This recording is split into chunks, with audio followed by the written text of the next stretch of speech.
কে বলেছে বাংলাদেশ উন্নত হয় নাই? দেখেন, আপনারা নিজের চোখে দেখেন বাংলাদেশ উন্নত হয়েছে কিনা।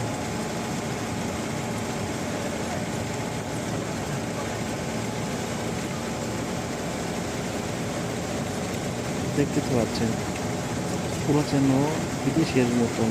বিদেশে যেরকম রাস্তাঘাট, ঠিক সেই রকমই এই রাস্তাঘাটগুলো করছে। কালকে যাওয়ার সময় এই ভিডিওটি করলাম। প্রত্যেকটা জায়গায় জায়গায় আবার স্পিড কমানো বাড়ানো, সিসি ক্যামেরা লাগানো আছে। যদি 80-র উপরে যদি টান দেওয়া হয় তাহলে সঙ্গে সঙ্গে তাকে থামানো হবে।